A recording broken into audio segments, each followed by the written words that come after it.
525 centimeters in feet? First of all, we need to know the value of 1 centimeter in feet. It's always 1 centimeter equals 0.03280839895 feet. Now we have to multiply 0.03280839895 by 525. Therefore, 525 centimeters times 0.03280839895 feet equals 17.22440944875 feet.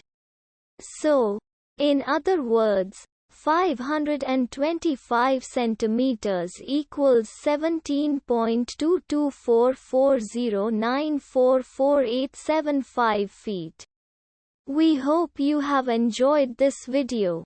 Please like and subscribe to our channel for more videos like this.